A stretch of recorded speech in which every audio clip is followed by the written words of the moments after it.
Hello అండి, welcome to Guru's creations by Anu. ఈరోజు మనం పన్నీర్ కర్రీ ఎలా చేస్తామనేది చూద్దాము. దానికోసం పన్నీర్ క్యూబ్స్ని నేను ముందుగా తీసుకొని వాటిలో కొంచెం సాల్ట్ యాడ్ చేశాను. అలాగే ఈ సాల్ట్తో పాటు కొంచెం పసుపును కూడా యాడ్ చేశాను.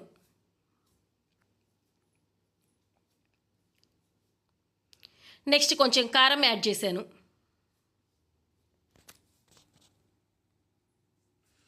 నెక్స్ట్ ధనియాల పౌడర్ యాడ్ చేశాను. ఉప్పు, పసుపు, కారం, ధనియాల పౌడర్ అన్నీ వేసి ఈ ముక్కలకి బాగా ఈ మొత్తం మసాలాలు పట్టే విధంగా స్పూన్తో కలపలేదండి. ఎందుకంటే స్పూన్తో కలిపితే ఏంటంటే ముక్కలు అనేవి విరిగిపోతాయని స్పూన్తో కలపకుండా ఇలా టాస్ చేశాను. ఇలా బాగా టాస్ చేసిన తర్వాత స్టవ్ ఆన్ చేసి ఒక ప్యాన్ పెట్టుకొని అందులో కొంచెం ఆయిల్ వేసుకున్నాను.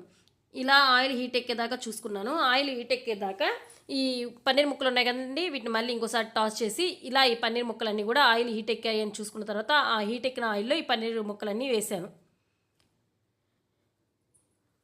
లో ఫ్లేమ్లో పెట్టుకొని ఈ పన్నీర్ ముక్కలు ఒక 2 నిమిషాల పాటు ఇలా వేగనిచ్చాను.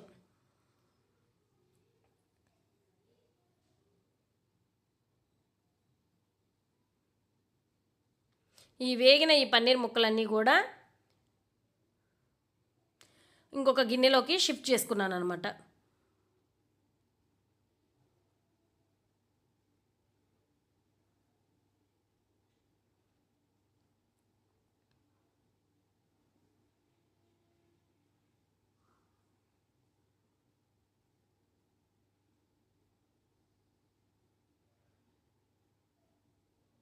ఇప్పుడు మళ్ళీ స్టవ్ ఆన్ చేసుకొని ఆ ప్యాన్ని పెట్టుకొని దాంట్లో కొంచెం ఆయిల్ వేసుకొని ముందుగానే ఒక పెద్ద సైజు ఆనియన్ని ఇలా కట్ చేసి పెట్టుకున్నాను. ఈ కట్ చేసుకున్న ఆనియన్ మొత్తాన్ని కూడా ఈ ఆయిల్ హీట్ ఎక్కినాక దాంట్లోకి వేసుకొని ఇలా కలుపుకుంటున్నాను.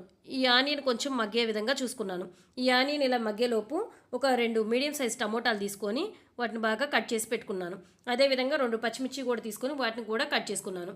ఇప్పుడు ఈ ఆనియన్స్ బాగా మగ్గాయి అని అనిపించిన తర్వాత వీటిల్లోకి కట్ చేసుకున్నటువంటి ముందుగా టమోటా, పచ్చిమిర్చి ఉన్నాయి కదండి, వాటిని కూడా ఇందులోకి యాడ్ చేసేసాను.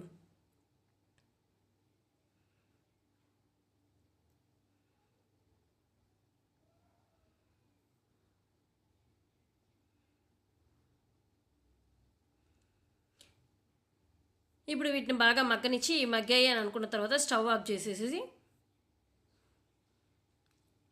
ఈ మొత్తాన్ని కూడా ఒక మిక్సీ జార్లోకి తీసుకొని వేడి చల్లారిన తర్వాత మిక్సీ చేశానండి.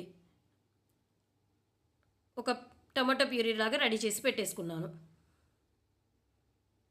ఇప్పుడు మళ్ళీ స్టవ్ ఆన్ చేసి అదే ప్యాన్లో కొంచెం ఆయిల్ యాడ్ చేసుకొని దాంట్లోకి ఒక ఇంచు చెక్కని ముక్కలుగా చేసి దాంట్లో ఒక 3 లవంగాలు, 2 యాలకులు వేసి వాటిని వేగనిచ్చాను. కొంచెం వేగిన తర్వాత ముందుగా రెడీ చేసి పెట్టుకున్నటువంటి టమాటో ప్యూరీని తీసుకొచ్చి దీంట్లో యాడ్ చేశాను. ఇలా ఈ టమాటో ప్యూరీ బాగా వేగిన తర్వాత దీంట్లోకి కొంచెం అల్లం వెల్లుల్లి పేస్ట్ని ఒక స్పూన్ తీసుకొని దాంట్లోకి యాడ్ చేశాను. ఈ అల్లం వెల్లుల్లి పేస్ట్ కూడా పచ్చివాసన పోయి కొంచెం వేగేలాగా చూసుకున్నాను. అక్కడే ఉండి కలుపుకోవాలండి, లేదంటే అడిగంటే ఛాన్స్ ఉంటుంది అల్లం వెల్లుల్లి పేస్ట్కి. అందుకని కలిపి కొంచెం బాగా పచ్చివాసన పోయిందని అనిపించిన తర్వాత దీంట్లో కొంచెం సాల్ట్ యాడ్ చేసుకున్నాను. ఇందాక మనం ఆల్రెడీ ముక్కలకు కొంచెం పట్టించామండి, దాన్ని బట్టి చూసి యాడ్ చేసుకోవాలి. అందుకని నేను సరిపోయినంత సాల్ట్, పసుపు, కారం, అదేవిధంగా ధనియాల పౌడర్ ఈ 4టిని కూడా మళ్ళీ ఇంకోసారి ఈ గ్రేవీలోకి కూడా నేను యాడ్ చేసుకున్నాను.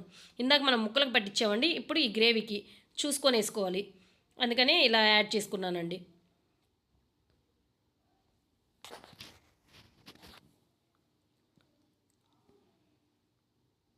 ఇవన్నీ యాడ్ చేసిన తర్వాత ఈ మొత్తం మసాలాలు బాగా పట్టేటట్టు బాగా కలుపుతున్నానండి.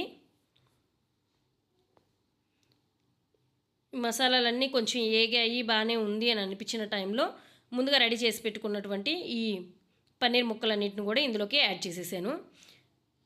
ఫస్ట్ వేసినప్పుడు మాత్రమే బాగా కలిపి పెట్టుకోవాలండి, లేదంటే ముక్కలు విరిగిపోయే ఛాన్స్ ఉంటుందన్నమాట. అందుకని ఈ మొత్తం మసాలా మొత్తం ఈ ముక్కలకు పట్టే విధంగా బాగా కలిపేసేసాను. ఇలా కలిపిన తర్వాత ఒక గిన్నెడు చూపిస్తున్న విధంగా ఒక గిన్నెడు వాటర్ అనేది యాడ్ చేశాను. గిన్నెలతో మీకు అర్థం కాకపోతే ముక్కలు మునిగే వరకు వాటర్ అనేది పోసుకోండి. ముక్కలు మునిగే వరకు వాటర్ పోసుకున్న తర్వాత ఒక లిడ్ పెట్టి క్లోజ్ చేసి